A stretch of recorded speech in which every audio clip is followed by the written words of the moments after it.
الحمد لله وحده والصلاة والسلام على من لا نبي بعده أما بعد فأعوذ بالله من الشيطان الرجيم بسم الله الرحمن الرحيم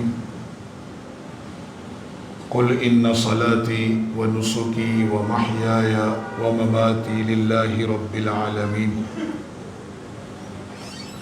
وقال الله تبارك وتعالى في مقام آخر إنما المؤمنون إخوة رب اشرح لي صدري ويسر لي أمري واحلل عقدة من لساني يفقهوا قولي رب زدني علما اللهم صل على سيدنا محمد وعلى آل سيدنا ومولانا محمد وبارك وسلم تسليما كثيرا كثيرا.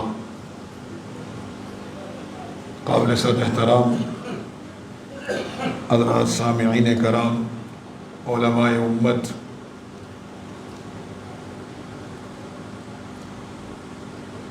سب سے پہلے تو یہ بات ذہن نشین رکھنی چاہیے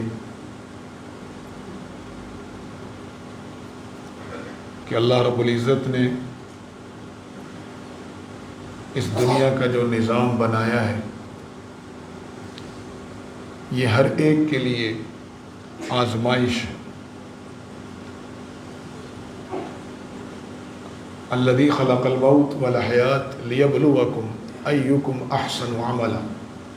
موت اور زندگی کا یہ جو پورا نظام پیدا کیا گیا، اس کے پیچھے مقصد یہ ہے کہ تم میں سے ہر ایک کی آزمائش ہو، پرکھ ہو، جانچ ہو کہ تم میں سے کون بہتر عمل لے کر اللہ کی بارگاہ میں حاضر ہوتا ہے. اور یہ رب جس نے یہ نظام بنایا ہے وہ العزیز، وہ بہت زبردست طاقت کا مالک ہے. وہ عزیز ہے، اور صرف عزیز نہیں ہے، الغفور بھی ہے، بخشنے والا ہے، مہربان ہے. اور اس کے اس نظام کے اندر کسی قسم کا کوئی کمی، کوئی کجی نہیں ہے. اللہ رب العزت اسی سورہ ملک کی اگلی آیات میں فرماتے ہیں کہ اپنی نظروں کو آسمان کی طرف لے جاؤ، بار بار لے جاؤ.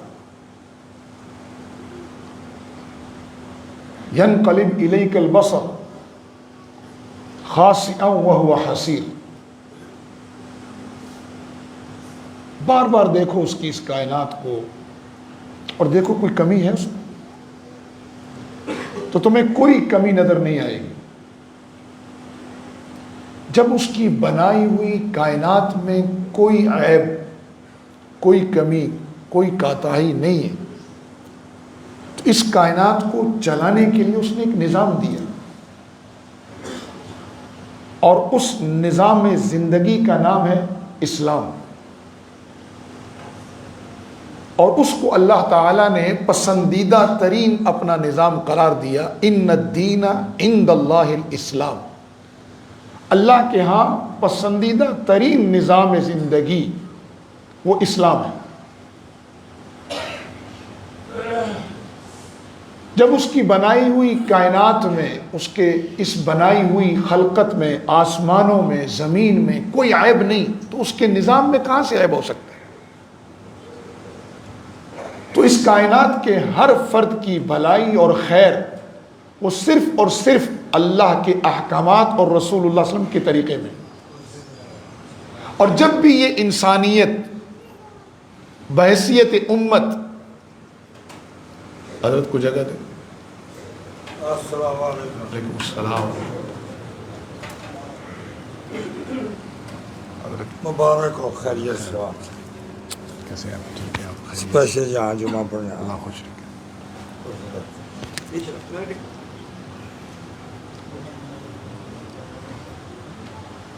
جب اللہ کی بنائی ہوئی تخلیق میں کوئی کمی، کوئی کجی نہیں ہے،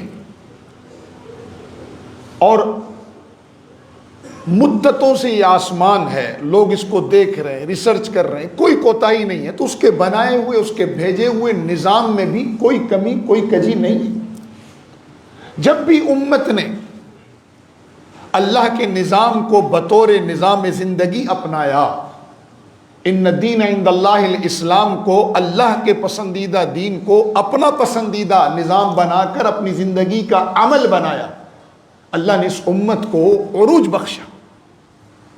عرب کے صحراؤں سے نکلنے والے اس وقت کی سب سے متمدن دنیا، سب سے طاقتور طاقتوں کو زیر کر گئے، اور اس انداز میں زیر کیا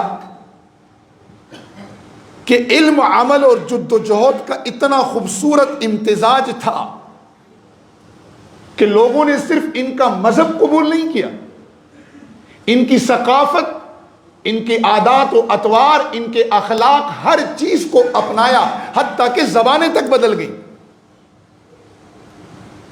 یہ ان کے عمل کی طاقت تھی، یہ ان کی اللہ اور اللہ کے رسول کے ساتھ جو تعلق ہے اس تعلق کی مضبوطی کا نتیجہ تھا کہ انہوں نے صرف اور صرف عزت اللہ اور اللہ کے حکم اور رسول اللہ صلی اللہ علیہ وسلم کے طریقوں میں سمجھی. چنانچہ روم اور فارس کو روند گئے. یا آج کا موجودہ اندلس جسے ہم اسپین کہتے ہیں، جہاں سے غزہ کے لیے حمایت کا قافلہ نکلا، کعبے کو مل گئے پاسباں صنم خانے سے. یہ وہی اسپین ہے جو 1250 عیسوی میں ہم سے چھین لیا گیا. یہ وہی سرزمین ہے کہ جس سرزمین سے آج گلوبل سمود فلوٹیلا کا ایک پارٹ فریڈم فلوٹیلا نکلا. میں پارٹ اس لیے کہہ رہا ہوں کہ 4 قافلوں کے مجموعے کا نام تھا گلوبل سمود فلوٹیلا. ان میں سے ایک پارٹ تھا یورپ کا. یہ وہی سرزمین ہے، وہیں سے نکلنے والے لوگ ہیں جن کے آب و اجداد نے سرزمین اندلس پہ مسلمانوں پہ زمین تنگ کر دی تھی. اور آج جب غزہ والوں پہ زمین تنگ ہوئی تو اللہ کا نظام دیکھیں، یہیں سے غزہ کی حمایت میں لوگ نکل رہے ہیں. یہ سرزمین ہمارے ہاتھوں سے کیوں نکلی؟ آدھا یورپ ہمارے ہاتھوں سے کیوں نکلا؟ یا ماضی میں سقوط بغداد کیوں ہوا؟ سقوط خلافت عثمانیہ کیوں ہوا؟ سقوط ڈھاکہ کیوں ہوا؟ یہ اصل غور کرنے کی چیزیں ہمارے لیے. غرناطہ کے حکمران اشبیلا کے حکمران سے لڑ رہا، اشبیلا کا حکمران وہ قرطبہ کے حکمران کے خلاف ہے، اور مسلمان باہم دست و گریباں ہیں، اور غیروں سے وہی فردینینڈ، وہی ازابیلا جس نے اندلس سے اسلام کا، مسلمانوں کا خاتمہ کیا، ان سے مدد طلب کر رہے ہیں. نتیجتاً آپ کی کئی سو سالہ ریاست جس نے پورے یورپ کو منور کر رکھا تھا، قرطبہ، غرناطہ، یہ علم کے مراکز تھے. اور جب میں علم کہتا ہوں تو اس سے مراد صرف قرآن و حدیث نہیں، انجینئرنگ، طب، آرکیٹیکٹ، جغرافیہ، فلکیات، اور اس وقت تک کی دستیاب تمام سائنسی علوم کا مرکز یہ سرزمین اندلس تھی. اور پورا یورپ اندھیروں میں ڈوبا ہوا تھا، روشنی انہیں یہاں سے ملتی تھی. اسی لیے تو اقبال رویا تھا. اور مسلمانوں کی باہم نفرت، باہم انتشار، اللہ اور اللہ کے رسول صلی اللہ علیہ وسلم سے بے وفائی، یہ پوری سلطنت لے کے چلی گئی. 1250 عیسوی میں یہ علاقہ ہم سے گیا، اور پہلی مسجد، وہ علاقہ جہاں مسجدوں کی بھرمار تھی، جہاں علم کی شمع روشن تھی، جو امام جامع احکام القرآن کے مفسر امام قرطبی کا علاقہ ہے، جو ابن رشدہ کا علاقہ ہے، جہاں سے پورے یورپ میں علم کے نور پھیل رہا تھا، وہاں اندھیروں کا راج ہوا. تمام مساجد گرجا گھروں میں تبدیل ہو گئی. میں جب قرطبہ گیا تھا تو ہم نے بڑی کوشش کی کسی طرح 2 رکعت پڑھ لیں. 300 پلر پر مشتمل مسجد ہے. آپ اندازہ لگائیں اس کی وسعتوں کا. 300 اس میں ستون ہیں صرف. میں اس وقت اس موضوع پر زیادہ بات نہیں کرنا چاہتا، طبیعت پر بوجھ پڑتا ہے کہ مسلمانوں نے اپنے ہاتھوں سے کیا کیا اسلاف کی میراث گنوائی.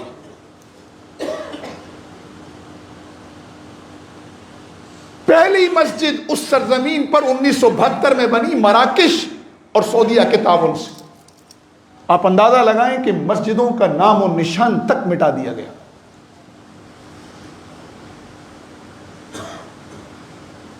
یہ آج جو قافلہ نکلا اس میں میرا اور آپ کا کیا کردار ہے؟ یہ تو اللہ نے ذہن بدلے لوگوں کے. اور اسی سرزمین اسپین سے جہاں مسلمانوں کا قتل عام کیا گیا تھا، آج دوسرے خطے کے مسلمانوں کے قتل عام کو روکنے کے لیے اللہ اپنے بندوں کو نکالتا ہے. اس کا مطلب ہے اللہ ہم میں سے کسی کا محتاج نہیں ہے. اللہ اپنی تدبیریں، اپنے نظام کو خود چلاتا ہے. کوئی اللہ کی تدبیر کے، اللہ کی تقدیر کے، اللہ کے نظام کے اپنے آپ کو حوالے کر دے تو جس طرح رب حی القیوم ہے، اسی طرح اللہ اسے بھی ہمیشہ ہمیشہ کی زندگی بخش دیتا ہے. اور جو اپنے آپ کو رب کی تقدیر، رب کی تدبیر، رب کے نظام، رب کے احکامات اور اس کے رسول کے حوالے نہ کرے تو وہ نسیم منسیہ ہو جاتا ہے. دین نسیم منسیہ نہیں ہوتا، دین زندہ رہتا ہے. آج وہی حالت ہے مسلمانوں کی. ہر مسلمان ملک غیر سے مدد طلب کر رہا ہے، آپس میں متحد نہیں ہو رہے. میں نے گلوبل سموتھ فلوٹیلا کی ٹریننگ کے دوران ملیشیا والوں، ترک والوں، عربوں کو، کیونکہ اللہ تعالیٰ نے پاکستان کو بنیان مرصوص کے بعد ایک عزت سے نوازا ہے، ایک محبوبیت سے نوازا ہے. میں یہاں بھی عرض کرتا چلوں کہ 4 دن دفاعی جہاد کیا ہم نے، پھر 4 گھنٹے ہم نے اقدامی جہاد کیا.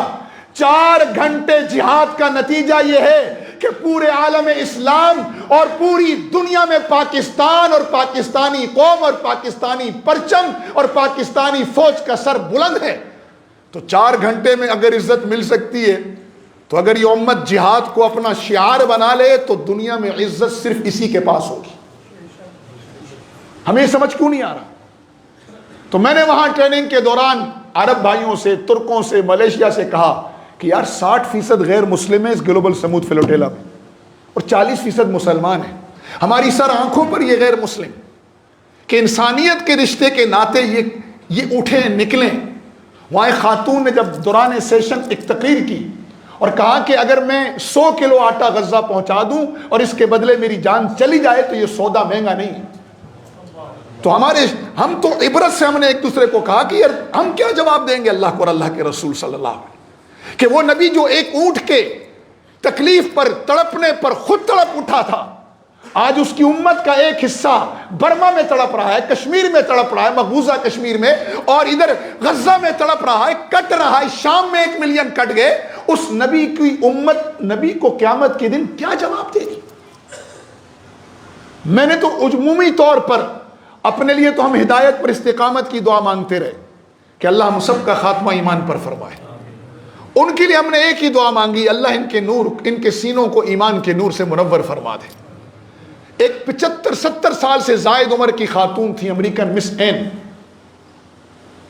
70 سال کی عمر میں تو ٹھیک ہے ان کی کشتی بہت لگژری کشتی تھی، لیکن جتنی بھی لگژری گاڑی ہو، جتنی بھی لگژری جہاز ہو، جتنا بھی لگژری کشتی ہو، آخر 70 سال کی عمر بھی ایک معنی رکھتی ہے. اور یہ وہ خاتون تھی جو 2010 کے فریڈم فلوٹیلا میں بھی شریک ہوئی تھی، جس میں 10 لوگ اسرائیل نے شہید کر دیے تھے، کئی رضاکار زخمی کر دیے تھے، اور اس نے وہ منظر اپنی آنکھوں سے لائیو دیکھا تھا. اس کے باوجود پھر اس عمر میں آئی ہوئی تھی 15 سال بعد پھر. تو میں نے اس کو کہا کہ محترمہ صرف فری فلسطین کشمیر نہیں ہے. تو وہ اتنی پرجوش ہوئی، کشمیر کا جھنڈا ہاتھ، کشمیر آؤں گی اور انڈیا کے ظلم کے خلاف مقبوضہ کشمیر کے مسلمانوں کی حمایت میں اسی طرح تحریک چلاؤں گی. میں نے کہا اللہ یہ بوڑھی عورت ہے، سفید بال ہو گئے ہیں، آخری عمر کے حصے میں میرے مولا اس کو ایمان کے نور سے منور کر دے.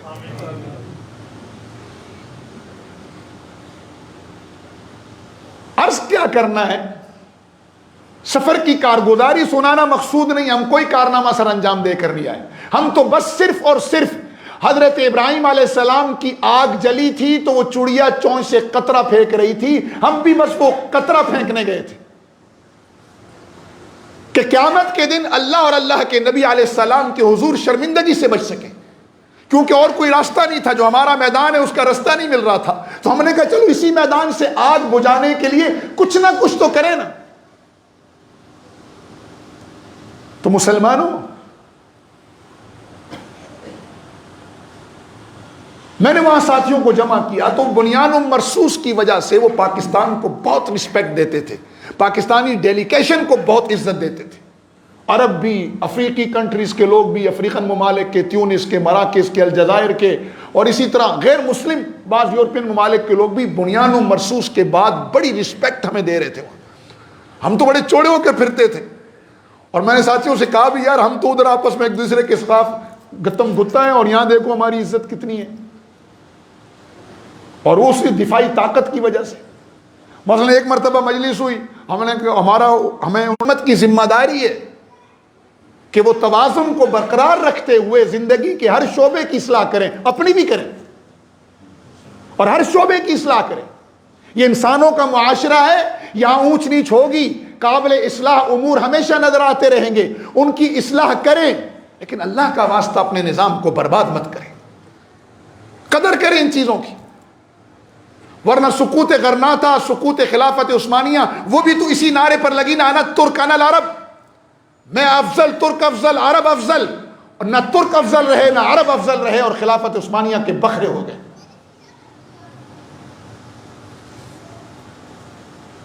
نفرتیں لوگوں کے دلوں میں نہیں ہوتی، چند لوگ پیدا کرتے ہیں۔ میں بھی بنگلہ دیش کا دورہ کر کے آیا ہوں، بخدا جو محبت بنگلہ دیش والوں نے دی ہے وہ مجھے آج تک کسی اور خطے میں نہیں ملی، مستقبل میں کہیں ملے تو ایک الگ بات ہے۔ ہزاروں کے مجمع، کلومیٹر تک وہ گاڑیوں کا ساتھ پیدل چلتے رہے، اور جس وجد میں وہ نعرہ لگاتے تھے کہ پاکستان اور کشمیر سے رشتہ کیا، لا الہ الا اللہ، تو مجھے اندازہ ہوا کہ چند ناعاقبت اندیشوں نے ہمارے درمیان نفرتیں پیدا کی۔ میں نے ان سے کہا ہم نے معافی اور تلافی کرنی ہے، غلطیوں کو دہرانا نہیں ہے۔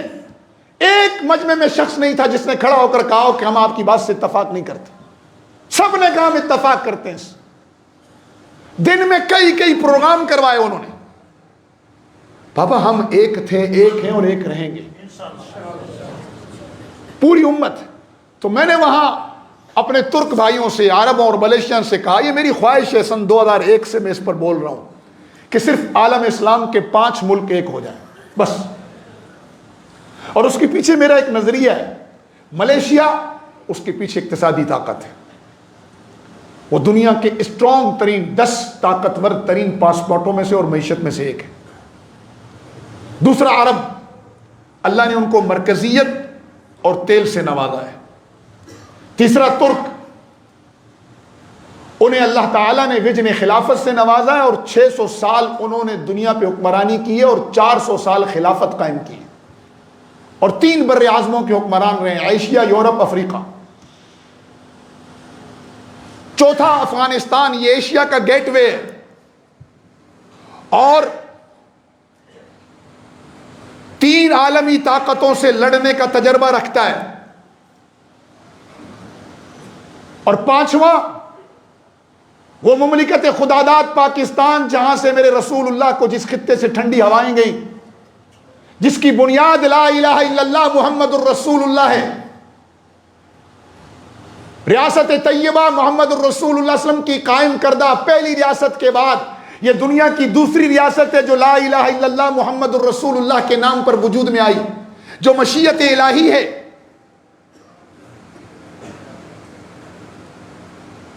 اس کی ایٹمی طاقت، اس کا محل وقوع، اس کی قوم کا جذبہ، اور اس کی جو مشیت الہی کے تحت اس کا قیام ہے، وہ یہ 5 اگر ایک ہو جائیں، پورا عالم اسلام کے بقیہ 50-53 ملک خود اس کے نیچے ہوں گے، اور پھر یہ وہ طاقت بنے گی جو ہر ظالم کے مغز سے ظلم کا ناسور نکال باہر پھینکے گی۔ یہ پھر وہ طاقت ہوگی جو صرف امت مسلمہ کے لیے نہیں، پوری دنیا کے غیر مسلموں کے لیے بھی شجر سایہ دار ہوگی۔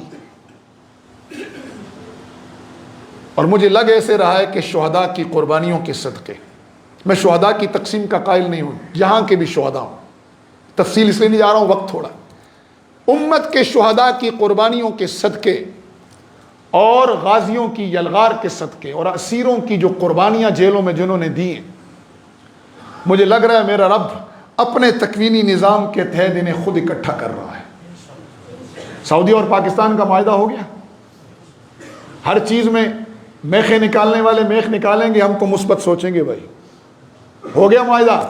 انشاءاللہ قریب ترک، ملیشیا، افغان، پاکستان بھی اس معاہدے میں آئیں گے اور عالم اسلام کی وہ طاقت بنے گی جو انشاءاللہ لا نخاف الا اللہ اور لا غالب الا اللہ کا ماٹو لے کر کھڑی ہوگی اور پوری دنیا میں علم، عدل اور امن کا جھنڈا انشاءاللہ طلوع کرے گی اور دنیا سے جہالت، ظلم اور ناانصافی اور بدامنی کے پرچم اکھاڑ پھینکے گی۔ اس کے لیے دعائیں بھی کرنی ہے، کوشش بھی کرنی ہے، ہمت بھی کرنی ہے۔ تو میں نے وہاں ساتھیوں سے کہا یہ فلوٹیلا تو نکلا ہے، لیکن اب ہمت کریں، اگلا فلوٹیلا ترک، ملیشیا، پاکستان اور عرب مل کر نکالیں۔ تو اللہ کی شان، ہمارے ساتھ ایک ترک پارلیمنٹرین تھی، تو ترک بہت زیادہ آئے تھے، افراد کی گنجائش تھی 500، لوگ پہنچ گئے وہاں 800۔ تو انہوں نے پھر چھانٹی شروع کی، تو ہم نے کہا بھائی ہمارے گروپ کی چھانٹی نہیں کرنا، ہم تو پہلے سے صرف 6 ہیں۔ تو ترک 190 کے اوپر تھے، تقریباً 180 سے 90 تھے۔ تو انہوں نے کہا صرف 36 جائیں گے۔ آپ یقین مانے جو ترک روئے ہیں، وہ 150 کے قریب ترک جمع ہوئے، پھر انہوں نے نظمیں پڑھی، پھر وہ روئے۔ 5 تو ان کے ممبر پارلیمنٹرین تھے صرف۔ تو ہماری ایک خاتون بھی تھی، وہ جب وہ واپس جانے لگی تو ناشتے پہ ہمیں ملی، پارلیمنٹ کی ممبر تھی وہ۔ تو میں نے ان سے کہا بھائی کشمیر، تو انہوں نے کہا ہم کشمیر نہیں بھولیں گے۔ میں نے کہا نہیں، تم کشمیر بھول گئے، امت پوری تو کشمیر کی طرف توجہ نہیں ہے۔